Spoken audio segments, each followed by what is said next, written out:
Hello, everyone, and welcome to the future of space. I'm your host, Daniel Fox. Our guest today is Michelle Hanlon. Michelle is the co-founder and president for All Moonkind. She's also a space lawyer and co-director of Air and Space Law at the University of Mississippi School of Law. Michelle, welcome to the future space. Daniel, hi. Thanks for having me. Good. I've been wanting to have you in the future space for quite some time. You and I, we've been kind of crossing paths on several events. You're all over space law that's happening right now. So thank you for taking the time. Oh, it's a pleasure. I've been wanting to be asked these questions. So finally. All right. Before we get into space law and everything that's happening right now, could you share with us your 3 words that for you capture the essence of space? So I want to just preface this. I'm a lawyer, right, by saying I thought a lot about this question because you gave it to me well in advance. And I had a lot of very inspirational, but I thought it would be much more poignant and realistic if I just tell you what came into my head the very first time you asked me. And it was cold, dark, and home. So that is, to me, that is what space is. So cold, dark, and home. So you see space as a home for the planet or home for the humans. I mean, the like in the bigger sense, the smaller sense. Do you want to elaborate a little bit more? So I think that we always forget that we are in space. And, I almost want to sort of change all of our nomenclature. The way we don't talk about colonizing space anymore. Why do we keep calling it outer space? Because it's not like it's out there and we're in here. We're part of space. Space is our home. It always has been. And so to me, when I think about it coming up as home, I mean that it's like our backyard. We belong in space. We have been sitting in our house here very timidly for way too long. We finally are getting that technology. We've been dreaming about going into our backyard forever and ever. And now we can finally do it. And so it's cold and it's dark and it's scary, but that's the challenge. And that's also, there are a lot of cold, dark places on Earth that humans have gone to and made them into homes. We adapt really well. And so I want to start thinking of space. I want the world and humanity to start thinking about space as where we are and where we belong and where we need to explore. Yeah, I often say to people, space is not a destination. It's rather just the future of our species in the same way that beyond the ocean was the the expanding of our experience into the human awareness. We're like going to space is nothing different than what we've been doing ever since we started to produce technology. Every time that we have the capacity and the tools to go beyond, to go above the mountain, to go beyond the ocean, beyond the river, across a continent on wheels, we go and explore. In space, the only reason why we never expand into space was just a question of technology. And now that we have the technology and we're able to explore and test in these remote places, it's just a question of time before we continue doing what we've been doing on the planet for thousands of years, right? Yeah, exactly. And I love thinking about, the very first balloon ride, which was in France, right? Hot air balloon. And we didn't believe we could breathe up above a certain level in our own, sort of atmosphere. When we thought maybe the air got too thin at, 30 feet. And so we put a bunch of animals in that basket and sent them up. And they survived. I think the chicken got a broken leg, but otherwise, this is exactly it. And the time we have never been timid. You're right. We have totally been blocked by technology and our ability to keep sending things up. Yeah, it's a little bit harder to send a human to space than it is to send them into the air. But back in the 1700s, it was pretty daunting to even get like a hot air balloon up and a chicken and a lamb up, So I hate to say destiny because that has so much baggage with it, right? Um, it's not destiny. It's just inevitable. It's an inevitability that we will move on beyond space and hopefully meet other life forms out there. I had this argument, when we talk about the meaning of words and how words can be taken literally and or metaphorically. I had this almost argument when I was at in Santa Cruz during a conference, and I was stating that from the perspective of life, not that I want to personalize life, but if we consider that life has a force, driving force of expansion, it's been growing in complexity on Earth, um, so that ultimately it could leave Earth. So they could, if you think of Earth that has its knowledge and also an arc of life existence, it's about like in parenthood where it's ready to let the kids go and establish themselves somewhere else and take the wealth and the education that they've had, and because otherwise it would be a huge waste of investment if there's all this universe out there, where the planet's just like a cell in this entire ecosystem of this body, this universe. And it would be such a waste to be limited to this tiny place in the same way that like life would have been kind of wasted had it stayed for a single cell, but then it became multi-cell and then led to the Cambrian evolution. And now we're about to go from single planet to multi-planet. Does that resonate with you? Absolutely. I think, sorry, my phone is ringing. I can ignore it. It'll stop.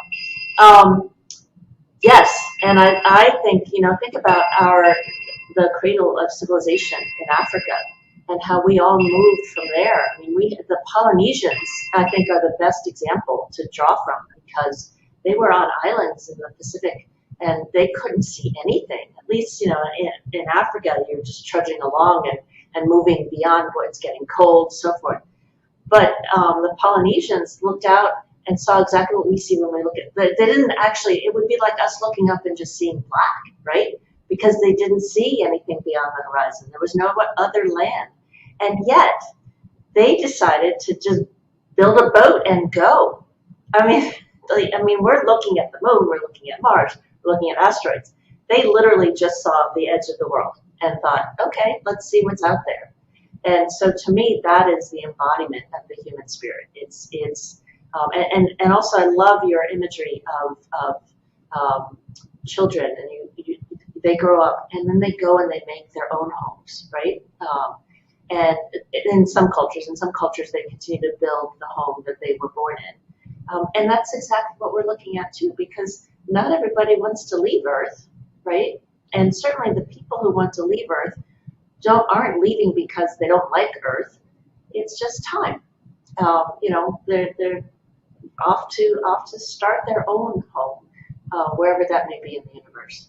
And when the children leave the family, it's never at the expense of the family. If you have some children, some will stay closer, some others will go, in a different country. But all this is creating a family wealth. When we talk often about these differences of opportunities in minorities, we often talk about how growing up the family wealth is so important. And so as we go to space, we're going somewhere else, getting knowledge and expanding the human experience. But ultimately, it's for the benefit of Earth. Earth is going to be so advantaged for so many reasons.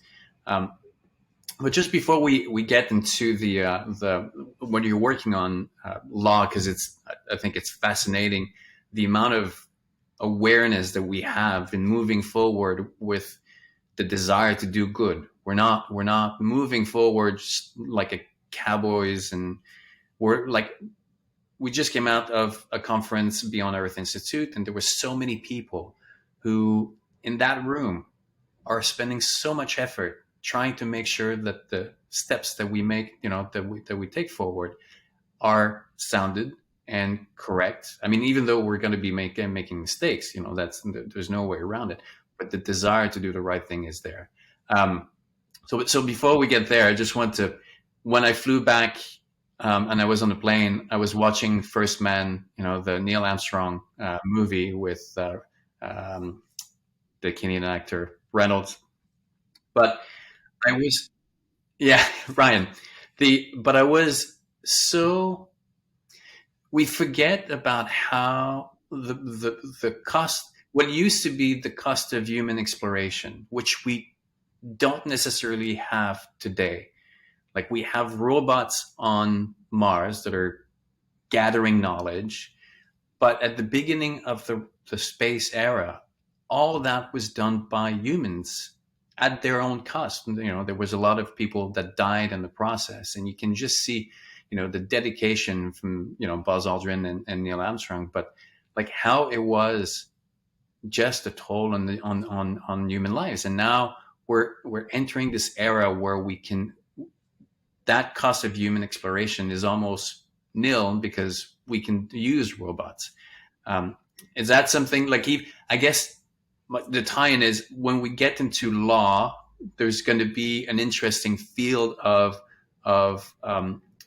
that exploration, right? Absolutely. When we think about law and humans and law and robots and I mean, so many frightening, so many opportunities with respect to artificial intelligence and how we move that. And a lot of the times, I like to ask panels that I moderate, why send humans at all? The cost can be very dear, right? And the answer is because everything that we have AI do is to mimic humans and mimic the human response and hopefully mimic a perfect human's response. But there are lots of decisions that can't be made perfectly. And so what is the AI going to do then? And also there's just no way to replicate the human learning process. There's no way that we can have AI look back at Earth and say, oh, look at that beautiful blue marble. That's just that sort of realization is not going to happen. And I will be very honest, Daniel, I've never been a spiritual person. I was a corporate M&A attorney, all of this foo-foo, ha-ha, whatever, spirit, yeah, whatever. I've got to go get my coffee because I've got to do another 20-hour day. But thinking about space has really made me think a lot more internally about what it actually means. And it's such a gift to be able to think that way. I was at the tail end of the International Astronautical Congress in Paris in September. I was invited to attend a conference and contribute to a conference called the Global Periphery. And again, I was the only lawyer there. Everyone else was an artist. And I really enjoyed every moment of it until the very last piece, which was performance art, which I just don't get. I just don't get it. I'm sorry. I'm not creative enough. But it really worked because it made me feel really, really sad. And then at the very end of it, the title card showed up and it was called, Is It a Luxury to Dream of Space? Wow. I mean, and so from that moment on, I was like, my goal in life is to make sure it's not a luxury for anybody to dream about space.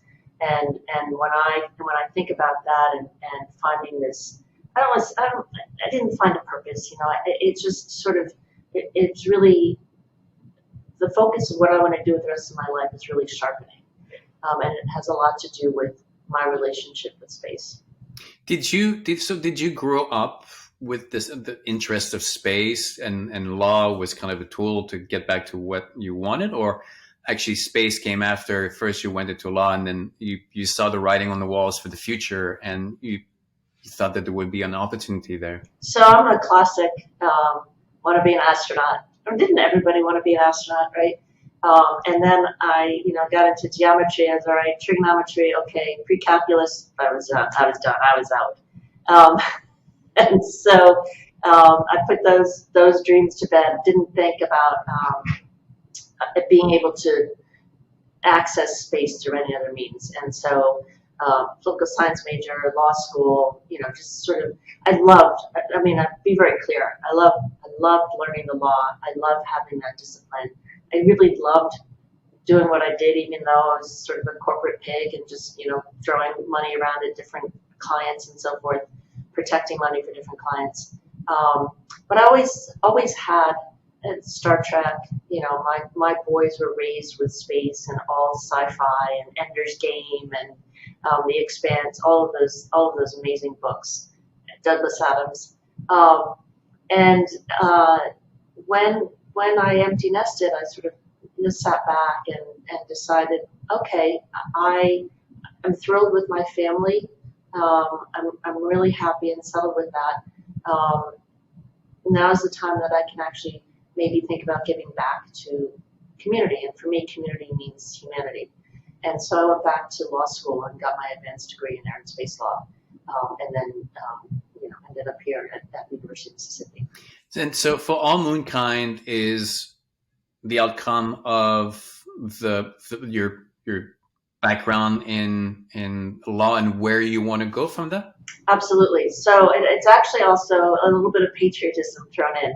I was studying at McGill, and Jan Werner, who was then head of the European Space Agency, was in China, and he was promoting his excellent concept of that moon village, right?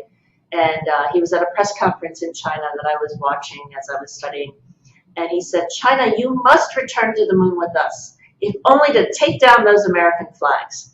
So of course he was joking, great soundbite, but that really got me thinking, wait, come on, can he do that? Why would somebody do that? And that's when I realized there's this huge gap in international law. That there are all sorts of rules about if you send an object there, it's yours to keep, but there's nothing protecting. And it's not just Apollo, like Luna 2, the first human-made object to impact another celestial body. Lunar 9, the first human-made object to impact softly on another celestial body. Chang'e 4, making it to the far side of the moon for the first time. All of these things are unprotected. These are human milestones. These are things that I want my children and grandchildren to be able to go to the moon and see the way I want to go see, I wanted to go see the pyramids or Stonehenge. It's a travesty. And so it is, yes, it was that studying the law and realizing the gaps. Of course, there's a lot of gaps in space law.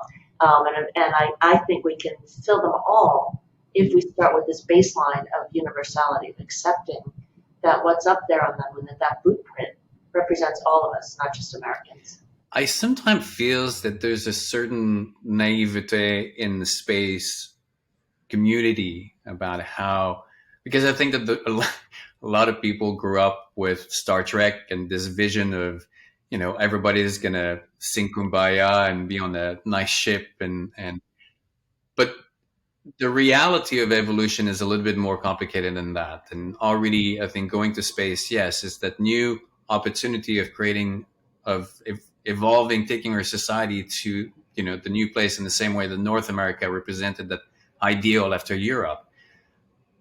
But do you think that I feel that there's a certain naivete on how that development is going to happen. I mean, already China makes it clear that it has its own agenda.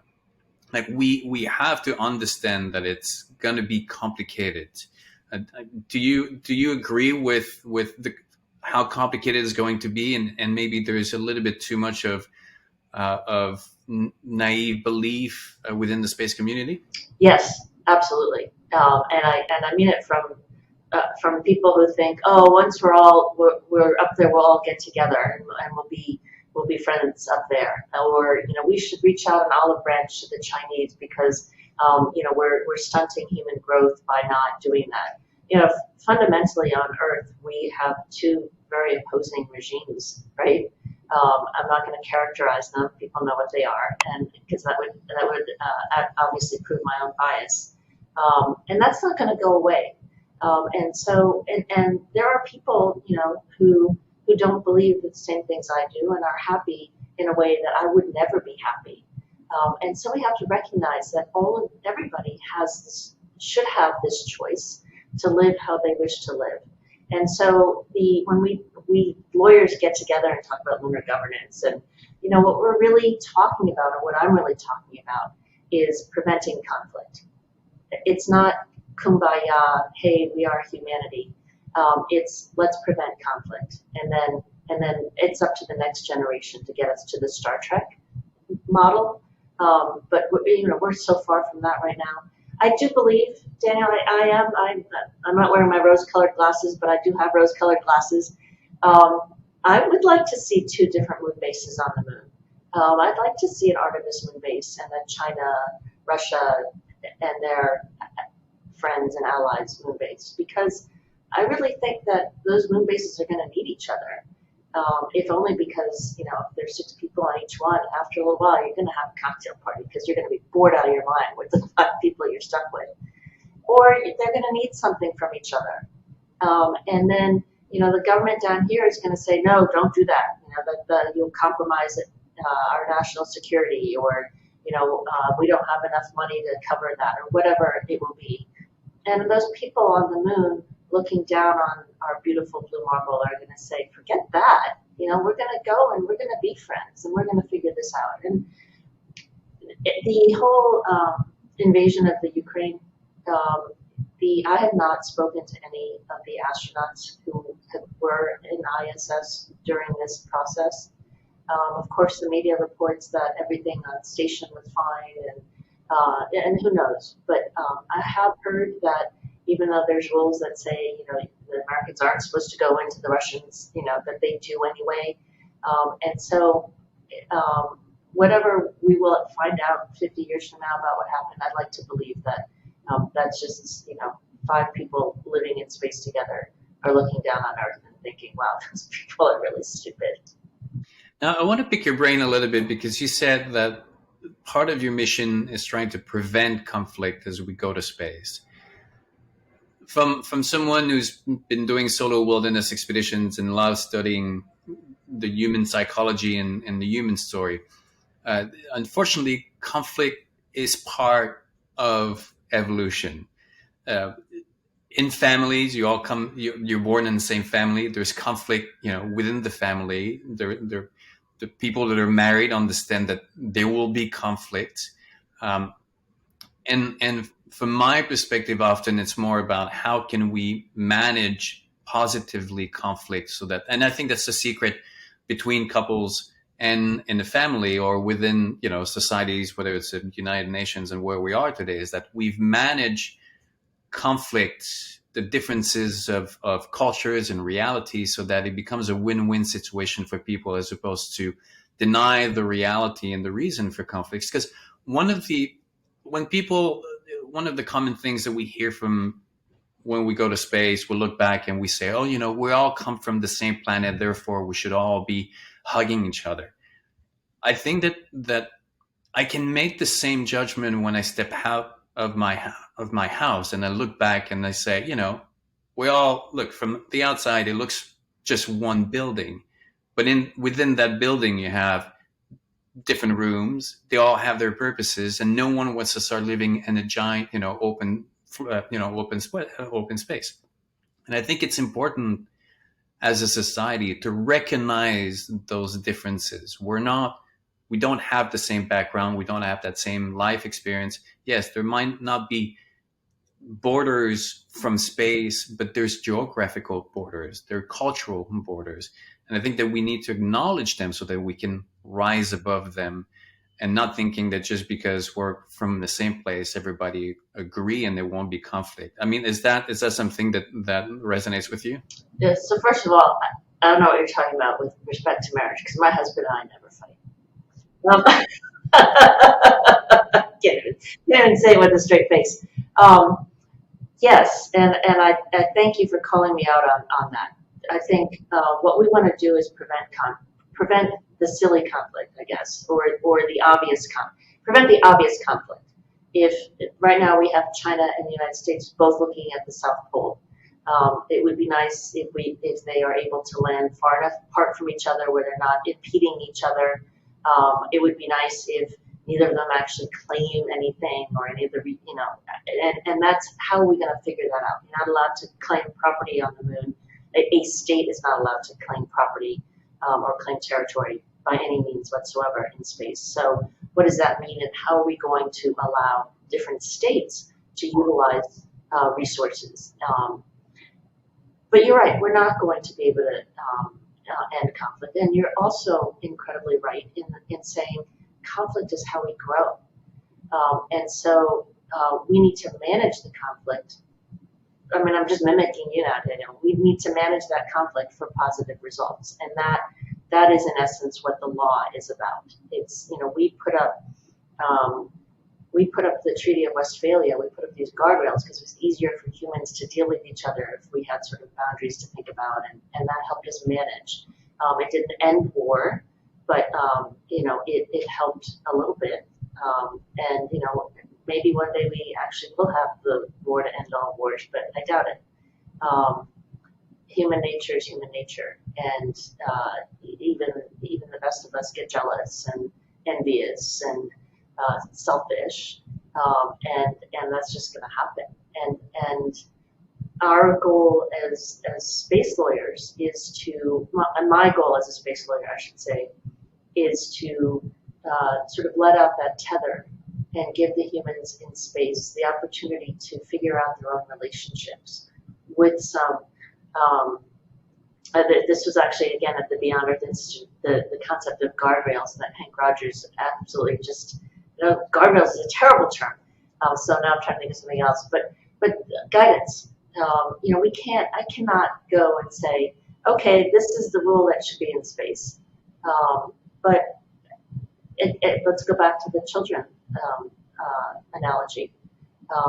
Humans in space, we're going to give them everything we can to succeed, and that includes legal frameworks. But at some point, we have to push them over that threshold and stand back. And that's what we need to do, and we need to scramble to make sure we really are giving them all the tools they need to survive. There are 2 points that I want to talk to you about. So, for me,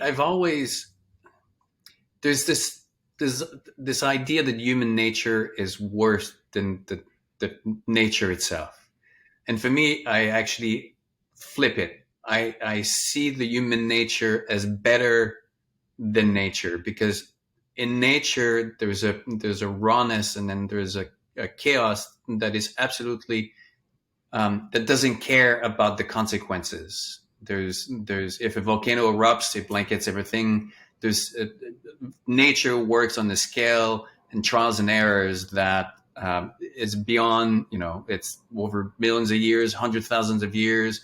We'll see if it works. If something dies, it is what it is.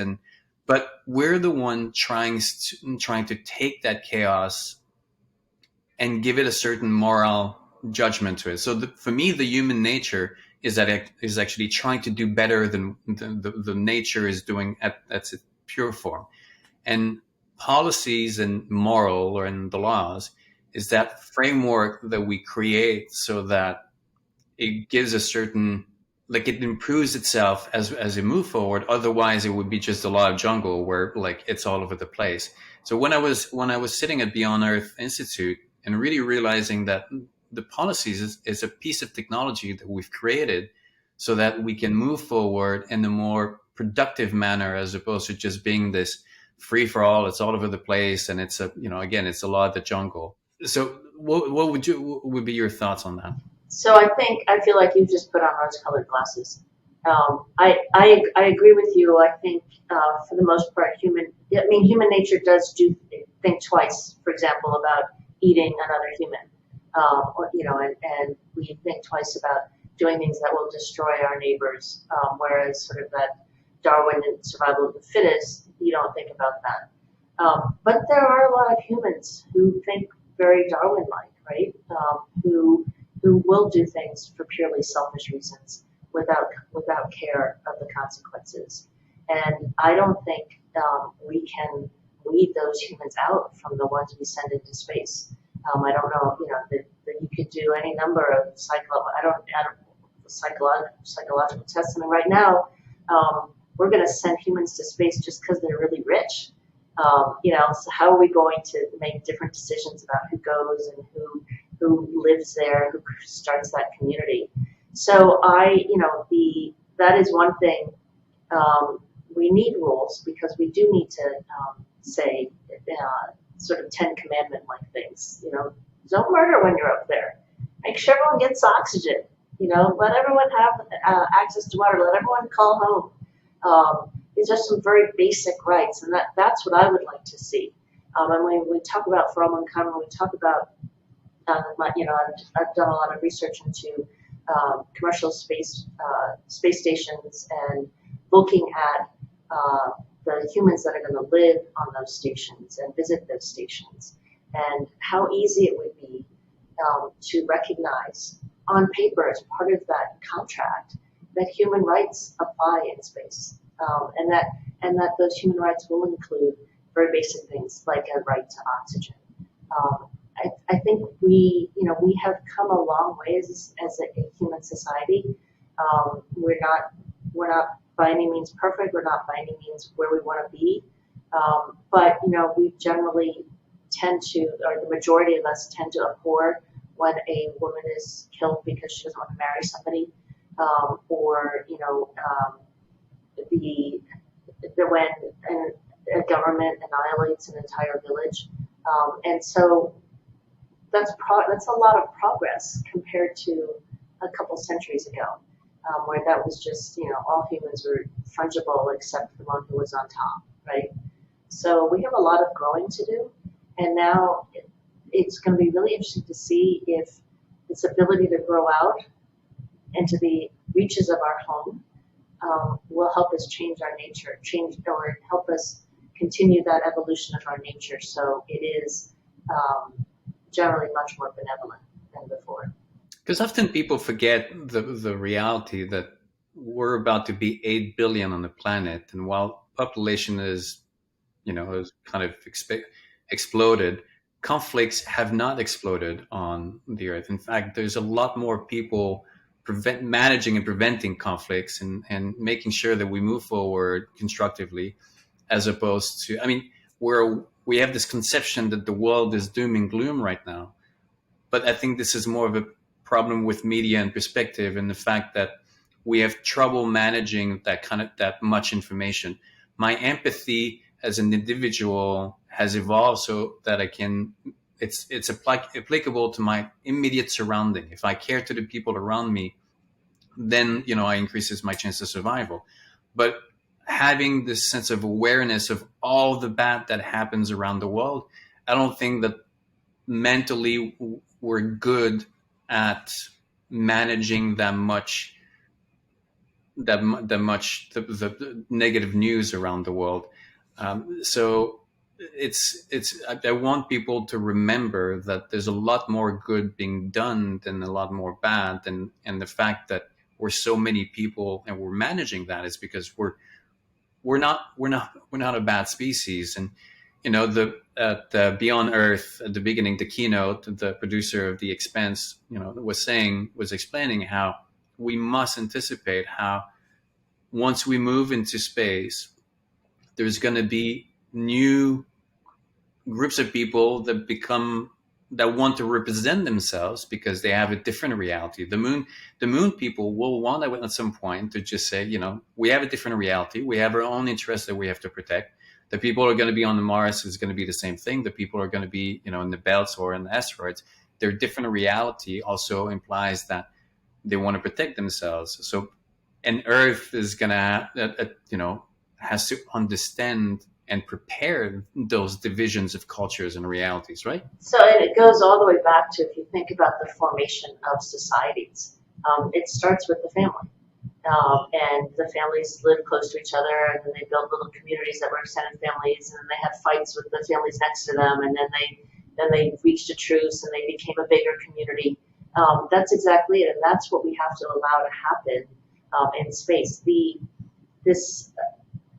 What we need to do is not just recognize our differences and diversities, but celebrate them. And we are not doing a good job of that right now. But that is hopefully something that we can. And we're not going to. When you look back at the Apollo program and how the Americans beat the Russians to the moon, or the Soviets, what do we look at that society? So, sure, most of the engineers in Apollo were white Western men, Western European men, but they were from different cultures themselves originally, Irish, German, and so forth. And it was that diversity that allowed us to advance. And so that's the kind of difference. I mean, we need the diversity of the entire Earth in order to survive in space. I mean, if you look at our species from an evolutionary standpoint, we got here because all of our ancestors, right? There's not any one ancestor who's better or worse than another. There's no community or culture that's better or worse than another. And that's what we need to harness to be able to survive in our wider home.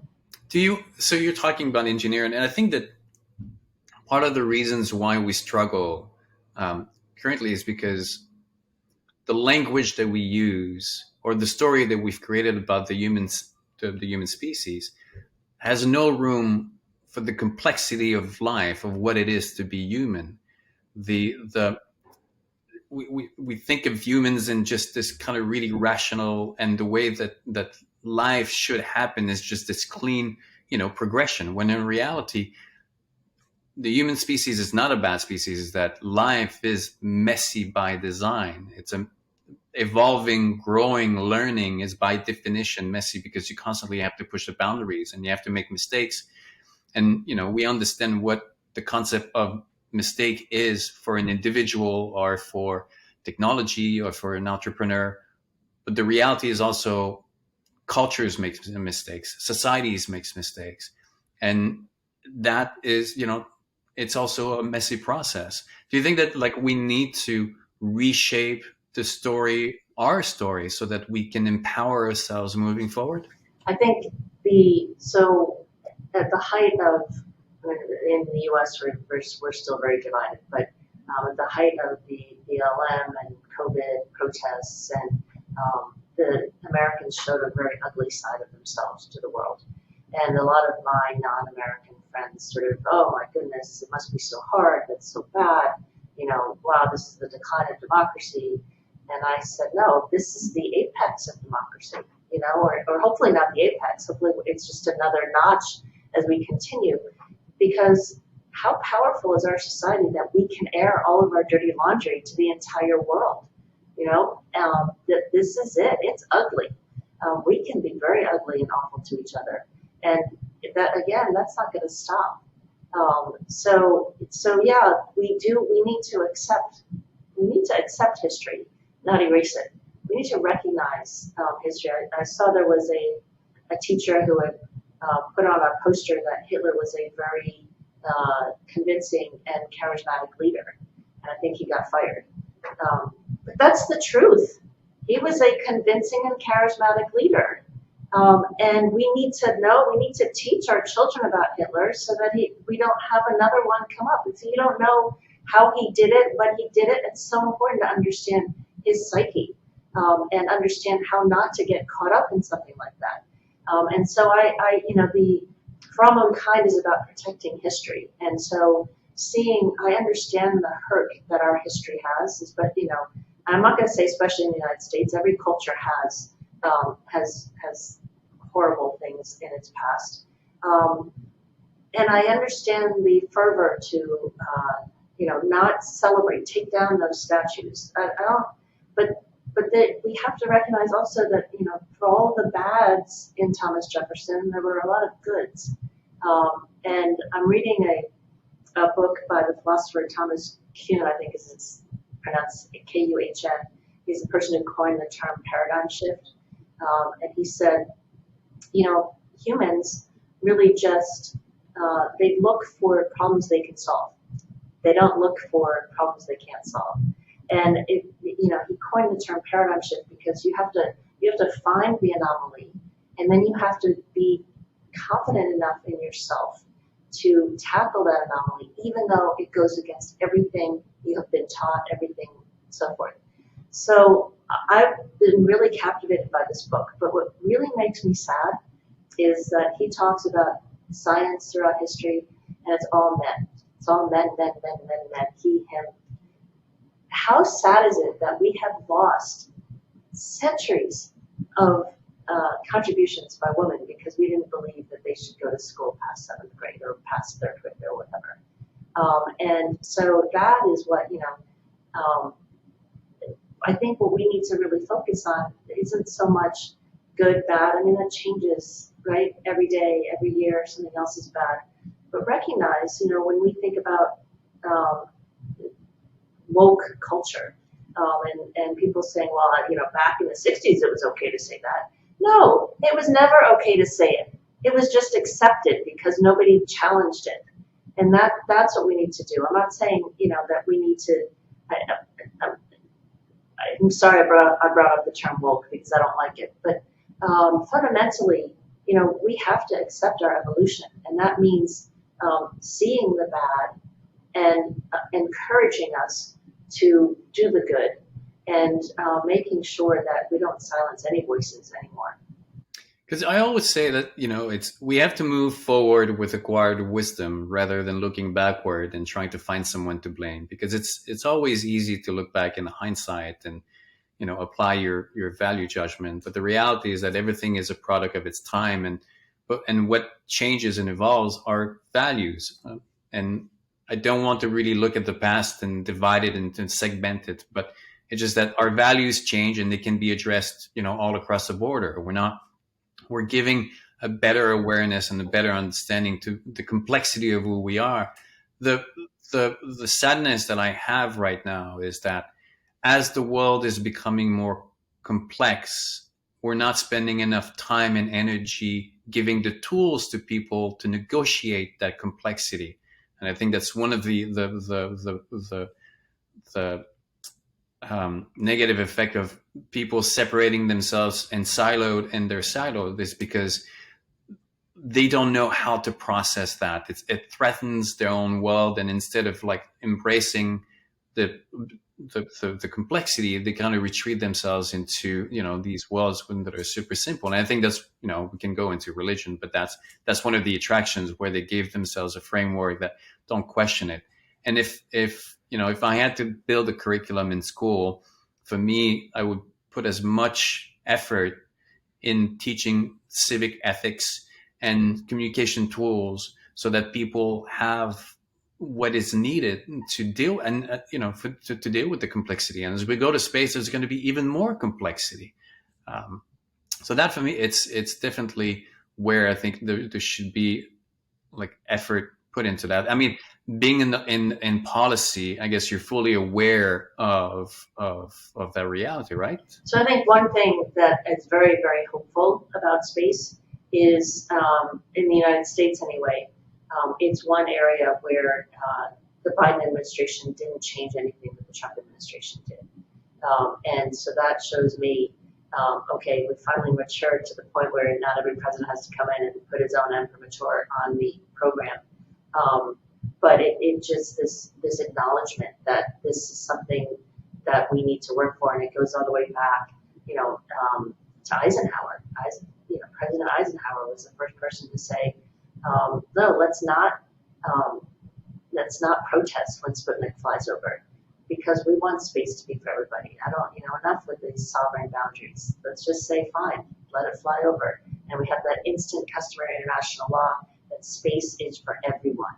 And yes, it is really hard to figure out all of the complexities of this concept that space is for everyone. Because what does that even mean? Everyone, you can't own anything in space, but aren't you owning an orbit when you put a satellite there? And what does it mean if another country can't put their satellite there? It's starting to get really crowded. We have to start thinking about these things.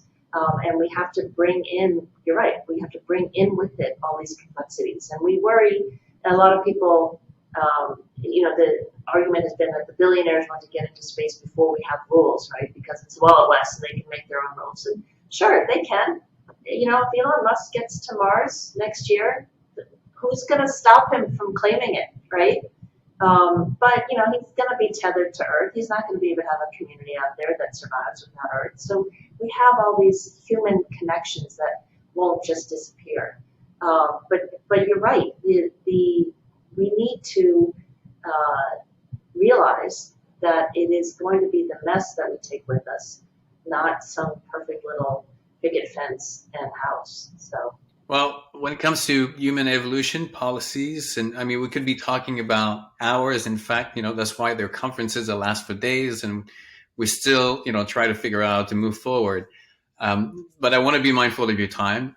Michelle, if you had, Michelle's words of wisdom for anyone who's listening, either to apply it to their law career or to space, what would be Michelle's words of wisdom? Be happy.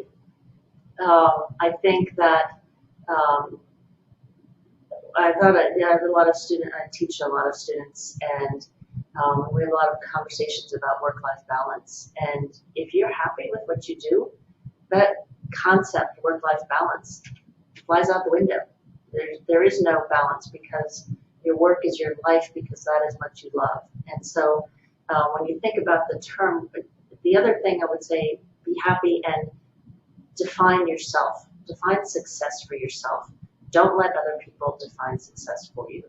I took a number of years off to raise my boys, and I will never regret it. And people say, oh, what a sacrifice to stay home. Oh my God, it wasn't a sacrifice to stay home. It was the most selfish thing I've ever done in my whole life because I didn't want to leave them. And that is just how I felt. And that is what I wanted to do. And I was told countless times, if you quit now, you're never going to get back in. You're never going to be a partner. Big law will never have you back because you stayed home with your children. So what? Do what's happy for you, and certainly you have to think about yourself 10 years or 20 years from now, but don't let what you're worried about 20 years from now determine your decisions for today. Especially if you're in your 20s and early 30s, just get out there and do what you want. Don't fall into a job because you think, oh, I need to be a CEO or the head of some brand or a partner in a law firm. Go embrace what you love, and you'll find a way to make money to survive. Or if making money is what you love, go make a lot of money. But love it while you're doing it. Life is too short for you to keep worrying about what people think or how it's going to impact your future 30 years from now. And that the people who are most successful, the people who have the best, not the biggest, the best impact on the world are the people who are really passionate about what they do, because what they share is their passion, and that is so much better than any other kind of lesson that you can try and give. Yeah, absolutely agree with you. I often tell people it's choose what are your priorities and then what resonates with you, and then go for it. If it's career, then it's career. If it's family, it's family. If it's art, it's art. But understand that whatever you choose, there's going to be some ups and downs, and you have to choose a path that independently of those downs, you still feel that you belong there and you're committed to those. And this is where you're going to grow. And so, yeah, I totally agree with you. Michelle, I saw on your website that for All Moonkind, your personal email is on the website. So you make yourself quite accessible. People want to reach out to you. You're on LinkedIn. You're quite active on Twitter. We'll put all those links in the descriptions. Is there anything that you want to share before we end this conversation? Yeah, I want to say thank you for that. I want to say that it is incumbent upon all of us to share our love for space with the rest of the wider world. I would encourage everybody who's listening, who picks this up, who skims through this, you can listen to it on 4 times speed, whatever. Just go out and talk to somebody about the moon. Go out and talk to somebody about how important remote sensing is. Go out and talk to somebody and tell them how nothing on Earth survives without our ability to harness resources in space. What we really need to do is we need to get a surge of public emotion and public support for space activities, recognizing that they are not to abandon Earth, but to better Earth and better life for all humans, whether they live on Earth or in space. And so, yeah, we are shouldering, those of us who are passionate about space and involved in the space industry are shouldering a burden to make sure the rest of the world catches on. I think it's because ultimately we're passionate about the human experience and the human story. And I think that many recognize that this is just the next evolution of the human story, not just space. Michelle, it was a wonderful conversation. We were due for this one for quite some time, and I'm looking forward for the next one.